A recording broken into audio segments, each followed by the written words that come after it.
guys are doing some good stuff. No, come on now. I clap like I mean it. Come on. Come on. Just really think about what you're doing. A lot of people don't get the opportunity to do what you guys are doing, and I'm already wowed by everything. So I want to pick up on what we just talked about because I got to get on the superpower too. Anybody know Cyborg? I'm not really. I told Vince this yesterday. Yeah. I'm not really a DC guy, but I grew up watching Batman, Superman. But then I like Marvel now. But DC. Anybody know Cyborg? Yeah. Yes. Somebody says Cyborg, right? Yes. So that's what I would want. I wouldn't want to be him, even though he's kind of like messed up and he's like half machine, half guy. He's a black superhero, and he can hack into any system in the world. He's like the most powerful. So you think about any of the other superpowers, he can just like, especially now, especially since we're talking about STEM, AI and all that. Imagine the things he can do. I'm hoping that they come out with a movie just about him. That last Batman that came out, had a small section about him, but I'm hoping they do a whole movie because that to me he's like one of the most powerful superheroes or part of the DC universe. But thanks again for being here today on this Friday.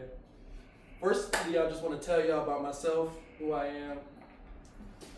Vince already told you my whole name. But I'm from Rochester, New York, born and raised. Grew up on the west side, off Genesee Street, on West High Terrace, you know the vibes and everything. So, west side, you know what I'm saying? No, rep where you come from. It's a charm in that.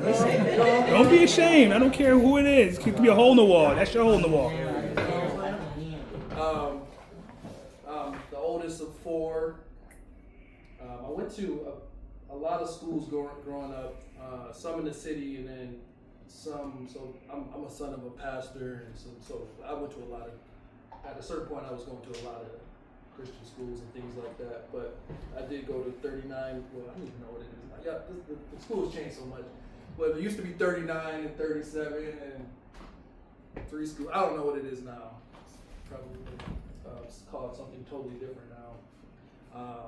And then when I got to high school, I went to Bishop Kearney, and from there, you know, I went to Alabama A&M, which is an HBCU. Okay. You know, so that was a bit of a culture shock. So you're talking about again, I grew up in the city. I'm a black guy, and I went to, you know, some of these parochial Christian schools. Then I'm only black dude.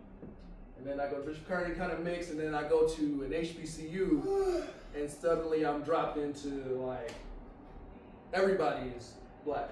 Your professor's black, your teacher, the janitor, the police officers, everything, and it's like, almost like, again, we were talking about superheroes, now we're talking about like you almost dropped into Wakanda.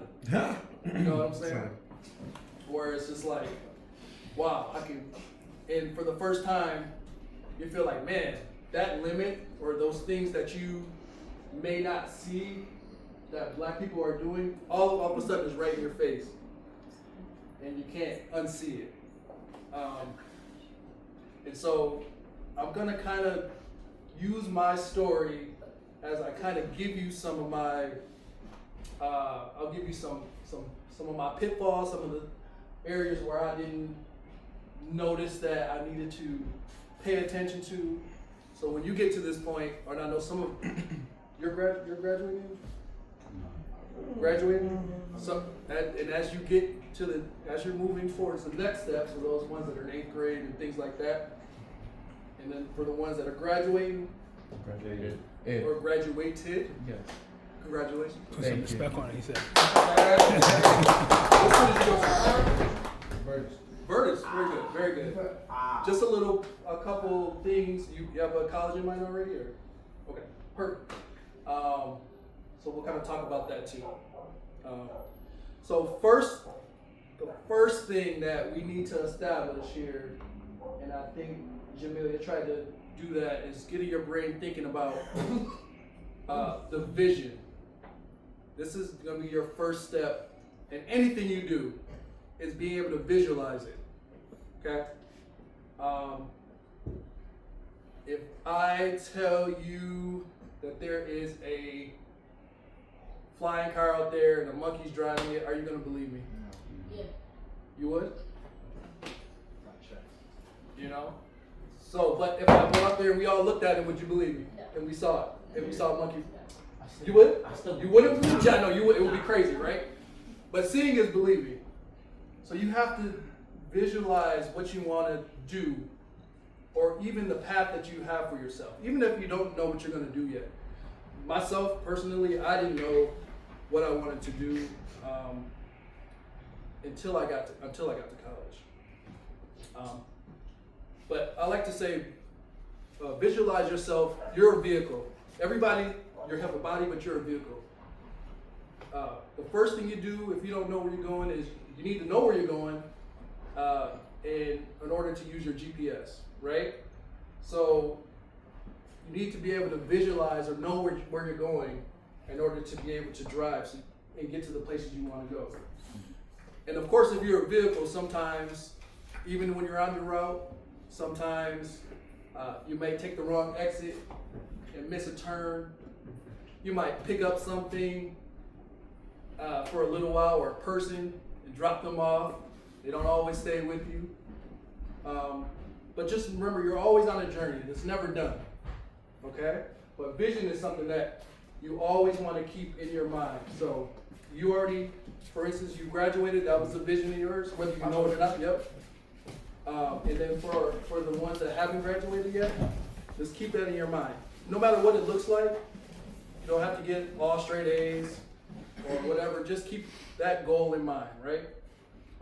Me personally, I was not a stellar student. I just wasn't. And that's going to get me to the next point that we need to get to when you talk about the vision, is building your foundation. Okay? So, do you think somebody could read if they hadn't learned their ABCs? That's a yeah. I Wow. mean, Kind of. Maybe not. It's happened before. This happened before? Yeah, some people like. Well, okay. I'm gonna give two quick examples. There were some people that were in slavery that didn't know the alphabet, and they taught themselves how to read. Mm-hmm. I'm sure that eventually they had to learn the Yeah, alphabet, or but they, just figured out what this letter sounds like. right, But then from the visual, like you know what it is, but like say stop sign. right, So it really makes some of the signs. So even if you can't read, you know the symbol. Like Right. a stop sign, you know it's not a red line, even if you can't read. right, and then Or if you can't speak the language, you would be able to stop. right, Or go, whatever. That's why it's red, blue, just color, just basic. But the foundation is that you need to learn. That's why when you're young, they teach you your ABCs, your 1, 2, 3s, Your phonics, your phonics, all that. things like that. there were, And I would like to apply that to, since we're talking about STEM and academia, to that. Okay? So this is what I didn't realize when I was in school, especially in high school. Sometimes if I like the class, I do okay. If I did like a class and I got C or whatever, that was fine too. But especially when you're in STEM and you're moving up, and if you want to be something in chemistry or any type of other science, those things that you learned in high school, guess what? You can't run away from them. They come right back because they are building blocks to the next step. So for those that don't know, I don't know if I should have probably said this in the beginning. When I graduated, I have a degree in biology. Okay, so Were you trying to become like a biologist, something like a scientist? or so something? my goal was to the reason why I got into biology was to go into optometry, which is being an eye doctor. I don't know if anybody. None of y'all have glasses now. Or something. Or you wear contacts? No, I work like that. You work just like a lot. Yeah. So my goal is to do optometry, and I did some research on the best way to get to there, and biology was an advised major for that. The reason why I chose optometry is because I always wear glasses, and that was the one doctor's office. Like, there's no pressure. You're never fearful or anything. You go in there, you say what you can see, and then you're on your way. We just chill, and they make good money. You know. But I kind of pivoted when I got out of college and said I don't even want to go to any more school. I just want to work, and I did that. And we'll get back to what I do now. But building that foundation is something that you're going to need to do. So take your work seriously now, because it's going to do a couple things for you. Number one, it's going to help you later on when you get to those next classes. Because, like I said, for math, they're like, oh yeah, apply this rule. And if you don't know how to, carry the one, then you won't be able to apply the rule. You'll take 2 steps to figure out that to even get to the next step in math. And the same thing for science or any of these other classes that you have. So take it seriously, because it always comes back. When you get to college, same thing. If you're serious about tech and you want to do engineering or computer science, guess what? I was a computer science major. I was an electrical engineering major, and I could not escape. And you know what? I was like, I'm gonna switch to biology. I'm gonna do that now. Guess what? I had to go all the way to calculus 3, take physics all the way up to 3, take biochemistry, all of these things that I tried to I like biology. It's just about life, and we'll learn about the animals and the body. Yeah, but you also have to take these mathematics classes and all of these other classes as well. So take the stuff that you are doing now seriously, because it's going to come back. And that's base level. You want to build your foundation. The other thing that's going to do for you is the better you do in school now, for those that are not yet, and as you, again, I'm assuming everybody wants to go to higher education, college or something. That's your vision, right? I'm assuming. Yeah. Yes, that's correct. You never want to put limits on yourself. And so if you don't do what you need to do now, when it gets time to apply for those schools that you want to go to, or that scholarship, or shoot, this happened to me when I was in high school, or you want to be on the basketball team but your grades are not good enough, so they say you can't play today. That's what happens when you don't take things seriously and your foundation, and you limit yourself. And now there's a cap on what you can do. Now, I'm not saying you can't still do it, but you're putting unnecessary boundaries on the things that you want to do. And I have a cousin who I had that conversation with after he graduated, and he was trying to get into a college, and it was kind of hard for him. And I told him, this is the time where you can change that.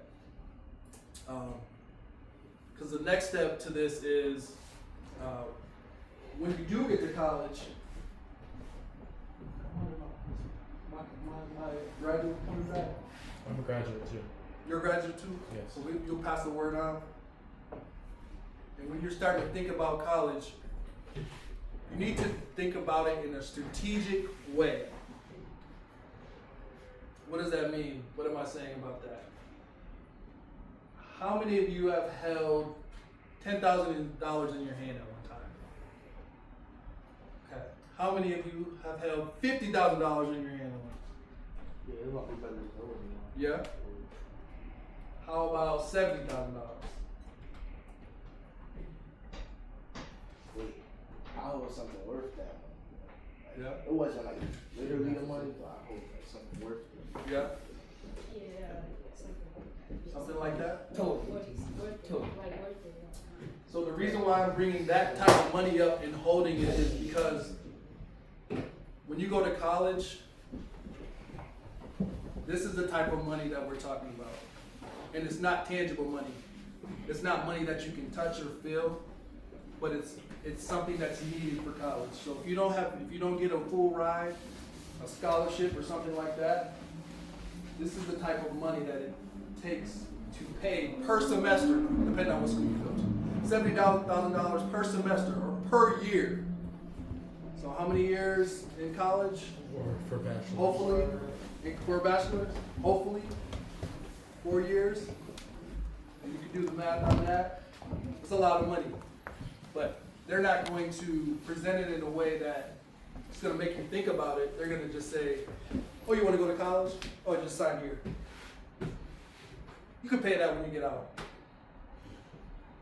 Do you have college debt? Yes.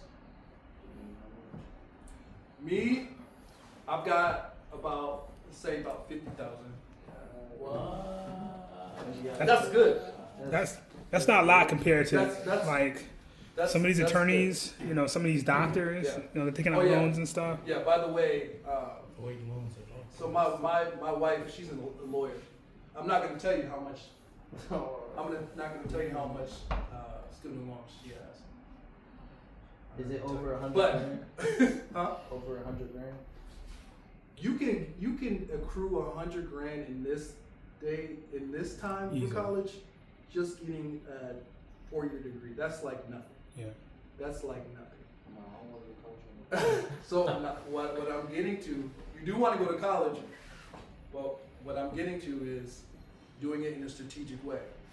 So now we talked about building that foundation, right? So if we do the things that we're supposed to do in the beginning, and we build get our grades to where they need to be, we develop our habits to where they need to be. When it comes time for those scholarships, they'll be there for you. You didn't limit yourself.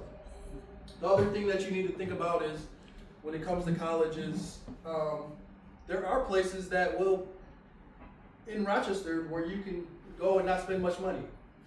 Whether it be a 2+2 program, or a lot of the SUNY schools now, they're offering just to be in New York State to pay most of your tuition. They offer that free associates program too, in demanding fields too. It's Right. free. And also too, I would kind of want to add also to your point about about college. There was a time where the reason why college is not for everyone, right? But especially now more than ever. At one point, going to college as a black and brown person was a sign of resistance, right? It was revolutionary for a black person to go to college because that was considered for the elite, right? And now the way things are going, they're kind of going back to that space, right? Where they took out of like these tech schools and vocational training schools. They were trying to eliminate that. Like I mentioned to you last week. I'm sorry to cut off into your. Go for it. But like even with Edison Tech, at one point they were trying to make Edison Tech like a regular high school. Like you just went there for math, science, music. That's it. You weren't picking up hammers and learning how to use the pallet jack there. What do you call those things that picks up the pallets? Forklift. You weren't a forklift operator. Yeah. When you left Edison, you was able to do a forklift operation. You was able to get a pilot license. We had a plane on the runway at the airport, a little Cessna, a little 4-seater plane. Like you could be able to fly a plane. You could have got a scholarship for JRTC. But a lot of those things were being cut around the 70s. Right, because a lot of people went to these schools and left there without having to go to college. Like they left there being able to open up their own garages, their own law firms, their own flight instructor schools. They were able to become a CNA. Right, they left with like this LP. We had a nursing program at Edison Tech once upon a time, but they didn't like that, and so they tried to push education and try to push higher education, but that wasn't for us because we were locked out. So if they're cutting out the tech program because we don't want you being able to work with your hands, we want you either punch the clock or go to college. You had no ability to work on your own, right? And they're kind of, they're actually going back to that kind of idea. So as we're talking about money and stuff and like how much college costs, don't necessarily worry about that. Don't let that be a barrier. Yeah. Because I heard him mention at the top, like, how much was it? Like $100,000? Oh, man. Yeah, don't worry about that. Right? Don't let that stop you. Because what's going to happen is you're going to be in those spaces where you're going to show and prove and you're going to get those scholarships. Right? And if not, you're going to be able to be in those spaces where money's going to be given to you. And if not, you'll be able to make enough money to pay that back. right? When someone says how much money you have, $100,000 in student loans, that's gonna be like, oh, I only owe $1,000 in student loans because you're gonna be making so much more money that's gonna be like no big deal, right? It's a lot when you don't have it, but when you have it, it means nothing to you, right? But that shouldn't be a thing that stops you. Like, it kind of reminds me, and again, I'm sorry to cut you off, I know this is your presentation, but it kind of reminds me of when you set your sights for the heavens.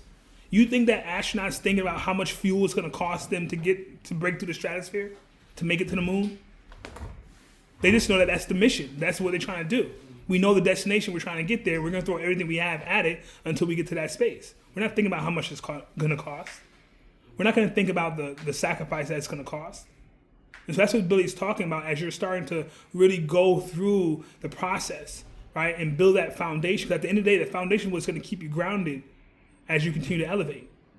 Like, this is your base now, right? You think Gerald would have been able to come back home and build Mission Fulfilled if he didn't have a strong base? Gerald Moore lives in the DMV area, right? That's where he started Mission Fulfilled. But how great and blessed and fortunate, as I mentioned today, about opportunity, that he thought it well to come back home to plant a seed here, right? And now you're the second class to go through this program. Like, that's a big deal. Like, when it comes to history, you'll be my age. Like, I still talk about Liberty Partnership Program right now, right? And I was your age. That was back in 97. You're going to be talking the same way how I'm talking about Liberty Partnership Program about Mission Fulfilled. But because Joe did that work, he's able to come back home. Because he built that base, right? And when he comes back home, he can land safely and have people rise up to help him bring forth his vision,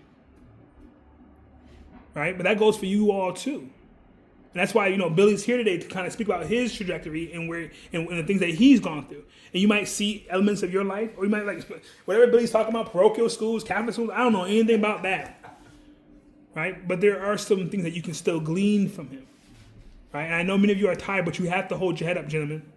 Yo, hold your heads up, please. Just have some respect, because again, at some point you're going to be on this side here, if not already making that presentation.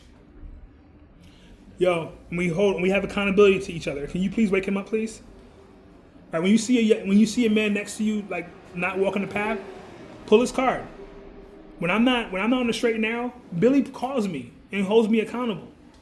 He might hear me lament, he might hear me say yeah, but at the end of the day, VI, you know the mission, you know what you're supposed to be doing. Damn, Billy, you're right, man. A friend doesn't tell you what you want to hear. He tells you what you need to hear, right? So again, I know many of you are tired. I understand, and you have my sympathy. But please show that same respect you showed me. Please show it to my brother. All right. Appreciate it. Go ahead. Yeah, and just to go back a little bit, this is vision. When I talk about vision, you see Vince and myself. This in itself is we're just regular. We're like y'all. We're literally just like y'all. So just remember that. If I can do it, and I'm telling you right now, I was not anything special. I was not anything special. You can do it. And again, I'm telling you these things because I went through them.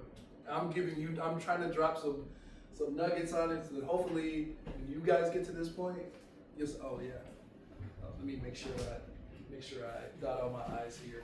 Make sure I can sidestep this hurdle here, because I already know where this goes. So Billy, and again, I please ask questions, right? Please engage, right? Ask those questions. I don't care how weird the question is. But Billy, for the sake of the conversation and discussion here, you mentioned about, you're sharing about your path, right, and your journey and where you came from and what you're doing. What were some of the things that you did when you hit pitfalls? What were some of the things that you did to help you stay on the straight and narrow, that helped ground you and focus on the mission? Well, simple as this, I just didn't give up. If I had to take a class, something over, or something like that, you just do it again. You have to get through it. You can't allow these, I call it invisible fence or invisible hurdles to stop you. And it's simple as that, You have a goal, remember that vision, remember where you're headed. This small hurdle or whatever you're going through is nothing compared to where you'll end up. Okay? Because all of you guys here are blessed. So I know you're headed for great things, and just always remember that, okay? Remember the men here, we're not anything special, we just didn't give up. That's it. So thank you for for asking that question. Of course. I don't have a. Yeah, you know, I got in the lab and I just, you know, I just didn't give up. I just didn't give up. If it was something I had to do again, or you know, try to figure out later on. Did you feel that the HBCU you went to was more open and accepting of where you were at your current point of time than a college here per se? Yeah, so that's where I was kind of going with being strategic in where you go, not only on a monetary but in a cultural way. I'm gonna be biased with this. I am a HBCU grad. HU? I'm gonna say that the things that you would experience going to an HBCU, you cannot get them anywhere else. Because I can't even explain it to you. Just be surrounded, all your professors, all of that are doctors, lawyers, everybody is just being, seriously, it's something that really, when you get there, you're like, wow. You get to college, I can really do anything I want to. I can enroll into any school I want. I can do anything I want to do. Because I see it. And that's why I led with the vision. So yes, it's something for us, especially being in Rochester. You can't even imagine. What I would love to see here more, we used to do this back in when I was younger, is do HBCU visits to go on college campuses and kind of see them. I think they've kind of slowed down a lot. They have some schools that have done it, especially with the BSUs that are on school campuses. Like I know, like mostly in Fairport and Pittsburgh, Penfield does them too. Some city schools does it well, but it's mostly been folks that are students that are in predominantly white spaces that are doing it. But to your point, though, why is that important to visit a campus? And by show of hands, has anyone been to an HBCU visit? Like I'm sure part of different programs. Where'd you go? In Washington, we went to Howard. Okay. Okay. Bowie. Okay. Yeah. We Bowie State. went to a couple. We went in New Orleans. We went to we visited Xavier. We didn't get a tour guide, but we went to. Yeah, we went to Tulane. We went to Tulane. We went to not Go to Howard. Dillard. Dillard. My We dad went to went to Dillard. Yeah. Yeah. Oh, really? Yeah. Yeah, we went to Bowie. Yeah. We went to Howard. We didn't go to Hampton, but I think my uncle went to Hampton, and then my dad went to Temple. Okay. Yeah, a couple of my family members graduated from HBCU. I want to graduate from HBCU, but I'm if the money's not there, I can't. Well, and that's Can't yet. Power of yet. There you go, brother. There you go. The other thing is, predominantly, I will say that HBCUs are much cheaper than we call PWIs or predominantly white institutions. Especially if you can get in-state tuition. So I wouldn't, if you do some comparisons, you'll notice the tuition. I will say Howard's a private school, so that one is more expensive. Hampton is a private school, so they're going to have higher tuitions. But again, like Vince said, I wouldn't necessarily have that stop you, but just be strategic about it. Other thing is time. Time is money. Y'all know what that means, right? Yeah. You know? What does that mean? What does that mean? Go for it. What's the HBCU? Historically Black University College. Excuse me? Yes, Howard's historically Black college. Now this is like a question that boggles my mind to this day. You have all of these other states that have HBCUs. Pennsylvania has an HBCU. Why don't we have an HBCU? Well, it really comes down to the way education was delivered in different states. New York was more of a liberal state that allowed Black people to get into their colleges more so. So there wasn't a need as much for a historically black college. I went down in Alabama. So there's a ton of HBCUs in Alabama because because I think my school was founded in 1876. By the way, that's an interesting story where our founder of that college was a slave, got his education, came back to the field that he was a slave on and bought the land and built a school. What school you went to? Alabama A&M University. But that's why. So when you see that when you start going down to the south, you'll notice there's way more historically black colleges because, and then the way they did it too, they had to be strategic about it. So at first, a lot of these historically black colleges, they would just offer some trade school stuff like welding and things like that, and then they would slowly put, I'm gonna make a little business school over here for them and do that without, the states getting too over, and then, over time, they were able to grow. It was actually just a space for us to get education. Like Vince was saying, it wasn't something that was just there for us always, So that's why. That was the whole thing between Booker T and Du Bois, right? Yeah. Or Du Bois. Yeah. Yeah. So that's why, I'm biased, but in another HBCU, my brother is also an alpha brother, was Johnson C. Smith in Charlotte. So yeah, we're a little biased. We're a little biased with the HBCU. Absolutely. But it's for good reason, especially when it's people that look like you. I'm trying to explain it as much as I can, but you guys have been on campus. How did it make you feel when you was on campus, though? I'm sorry, what were you gonna say? Oh. Well, my question was, what was your biggest challenges being in college? My biggest challenge being in college kind of leads to what I was saying before is time being money and being strategic is when you go into college not knowing what you want to do and nailing that down. Because I told you before, I came into college freshman year. My dad's a social worker. I said, I do social work. I hated it. I like computers. I'm gonna do computer science. I did that for a year and a half. I like engineering. I'm gonna do that. And there's nothing wrong with doing these things, by the way. But time is ticking, money is ticking. When I told you guys about money and tuition, so that for me, that was my biggest thing. And and I don't know how it is now, because I know a lot of the education I think they give you more tracks on where to go when you're in school.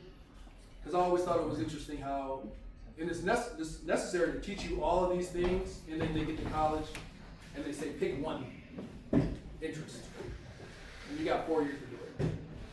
So, but you might like a lot of things. Well, that's leading into my next question. Now, what would you say was your biggest accomplishment?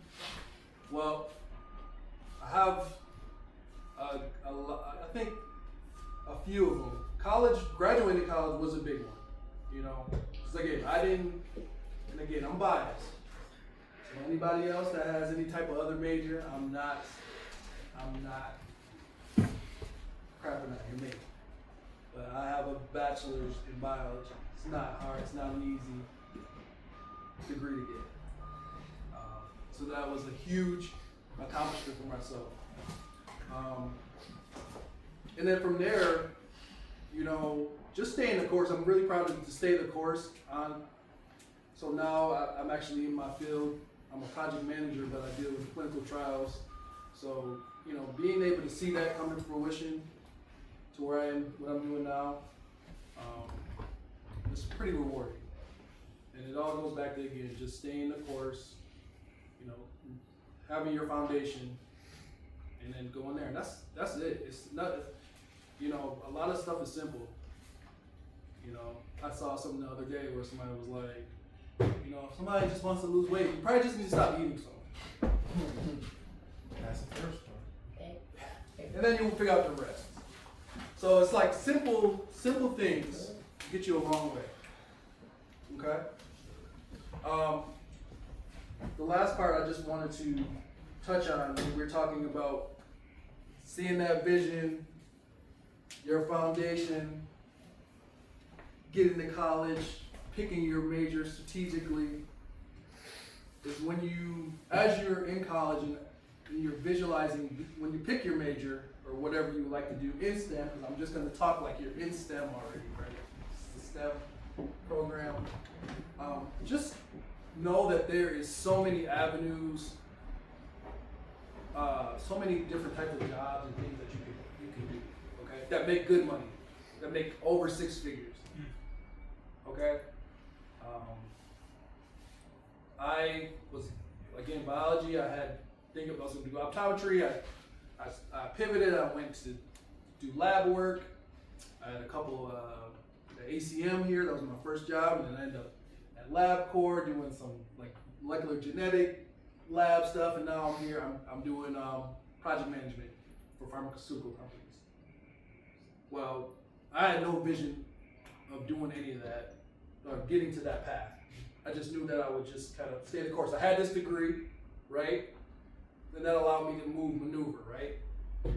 So just know that, I know sometimes you're like, oh, I gotta be an engineer, because they make the most money. There's a lot of different fields that you can be in tech, especially now. There's gonna be stuff that I'm not even thinking about, especially with, like we talked about earlier, being cyborg, in the AI. It's gonna be so many things, yep. Did you have any mentors who guided you through your life? Good question. So, I told you before that I grew up in, my dad was a pastor, so I was lucky to have a lot of people, a lot of men that led by example. So not necessarily saying, yo, you have to do this is what you gotta do, like I'm doing, kind of trying to help putting you on game. I'm taking it to that next level. But there was a lot of for me to see, and that's part of, like, again, why we're here. That's why this is going to be having Tommy come and have others come, so you can see us, and that's what and then we're going to speak to you about where you want to go and how to get there. But that I had a lot of men that I could look up to, and I told you before, my dad, he went to an HBCU. I didn't necessarily know I was going to go to HBCU when he went to Dillard. And so those, I always knew, like, I didn't know what I was going to be doing in college, but I knew I was going to go to college because I saw it, you know? And so you guys are seeing that today, all right? So anything that we're doing here. And that's the thing, right? It's sharing the story. Yeah. And hopefully that you can see yourselves in the stories. You might not see a whole stuff, right? But you see a glimpse of it, or like a path. That's the path forward. I'm gonna undertake that. Like, I know a bunch of engineers. Are they doing engineering now? Like I told you before, I went to my program in high school was sponsored by R&T, the CAP program, creative design. Automated some technology where you design little blueprints on a thing, you put the coordinates into little lathes and whatnot, it prints out whatever. You make the screws, like all those screws you see, someone nailed those out, someone made those. Nails, screws, hammer, those are all man-made things. Someone had to engineer it. Someone had to build that, the little hard hammer thing that's on the hammer, that's the angle, someone had to make all that. Right, but you know, I'm not in that field. I'm in a different space. My calling has took me some other space. But you're able to learn from those things about processes and systems, and able to kind of use what I learned in those spaces for even now. There's a process. There was a process that I had to observe in order to get Billy here. There's a process that I have to observe in order to get the mayor here. I can't just say, hey, mayor, like, come to me. I could, but, like, it's a process. He's been some friends. I can't just be like, hey, you know who I am, huh? Like, hey, you know what I mean? Hey, you know what I mean? I can't just do that, per se. I have to respect his calendar. I gotta respect that he has someone that makes his calendar for him. I gotta go to them. I gotta get approval. There's a lot of things that's happening. But again, the whole point of this is to provide you, right, a living, tangible example of something different, right? That you can then pull from, that you can then utilize, that you can then also share with your own classmates. And then we saw Billy. Billy said he went to HBCU. That's an option. It's an option. right? That's an option. That's why you go on these class trips with mission, with the talented 10th or whatever school you're part of, whatever program you're part of that does these college tours or college. That's important. It's to kind of get outside yourself, right? Because again, and I'm probably sure in your own background, there's a lot of people that have never left Rochester. And that's something that's everywhere. I used to work in Co-op City, Section 5 of the Bronx, BX, right? There are some people who've never left Co-op City. There's a hospital right the block from there. There's stores, there's malls, there's the BBQ, there's a movie theater. So you never have to really leave. And that's kind of what they want. And in so doing, you never realize what's out there. You never realize what's out there. And so again, like a lot of this stuff is a sign of a resistance. Like I told you, the top of it is a sign of revolution. Or to be able to sit there and see a black man talking to you is in itself a sign of resistance. We were never afforded that space in white places and spaces where we can pour into our own selves. And if so, there's usually an overseer kind of watching by who didn't quite look like you to make sure that we're teaching the right thing. So this is a form of empowerment. Right? And that form of empowerment starts now, not when you get my age or at 43 years old or respective ages of anyone else. That starts now. You have leaders in these spaces. And when I came here last week, I'm sorry to cut you off, this is more of a conversation than it's a presentation, but when I was here last week, the gentleman was saying a lot. He was saying a lot that was here. Many of you were. But this gentleman here was in the 19th, what was his name again? Nicholas. He was saying a lot. And I did my best to not validate him in that space. Like, yo, you right, I like that. Because I just wanted his voice to be the only voice heard. Or your own voice, really. I'm talking about student voice. I'm talking about utilizing those opportunities to speak up. And right now, more than ever, we need the young voice. We need young people to speak up. I'm sorry, go ahead. Oh yeah, I was just saying onto your point, because you asked how did it make you feel being on the HBCU. Really, all of them felt really good to be on, but I didn't feel as home as I did with them as I did with Bowie, because Bowie was amazing to me. It felt amazing. I liked the atmosphere. Even though I was a little bit ill on that trip, the people that we got to talk to and meet, it felt like it felt like RIT, Roberts Wesleyan, and MCC all in one campus, and it was huge. Yeah. And I actually loved the feel of it. And it kind of, I can relate feeling the feeling I felt at Bowie was like an extremely minor feeling I felt like how I did feel in Ghana, because in Ghana I felt like I was at home. Yeah. Oh, you moved to Africa? Yes. Oh, excuse me? Right. So Get up here and tell us about that. maybe later, but it definitely means something to be around people that look like you. It means something, especially like when you get off the plane and you're immediately become the majority. Mm-hmm. It means something. It's like, oh, okay. Yeah. You should have. If you end up going to Bowie or one of these places, you come visit. This is what happened with me. You're on the plane. As soon as you get on the plane, you realize, oh, I'm no longer in the majority. Come back to Rochester. Oh yeah. One or two black people, and you come to Rochester, and you're like, oh, I'm home. There was more white people coming down on the plane to Rochester than there was. Oh yeah. When we was going down there, every single person on the plane was black. Yep. Everybody was black. Yep. And that's powerful. Mm-hmm. You should never feel bad about that. Never feel bad about that and embrace it. That's all I say. Any other questions?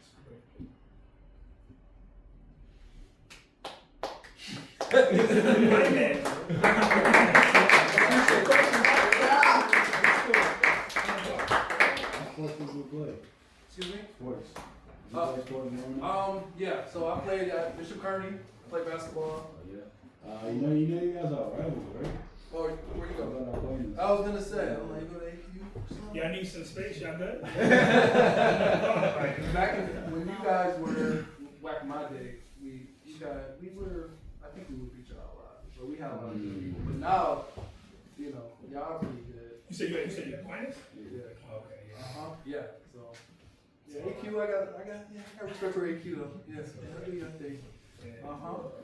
Well, Billy, thank you so much for being here Yeah, today. yeah. Thank you for taking the time to listen to me. I don't get a chance to do this a lot, so this is great.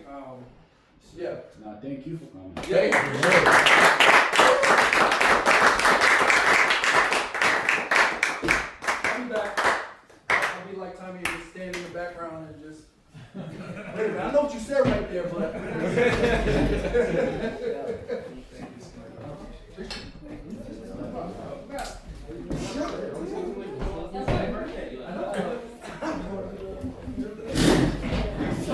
Yo, Muhammad, we gotta go to Sierra Leone. Oh yeah, I know.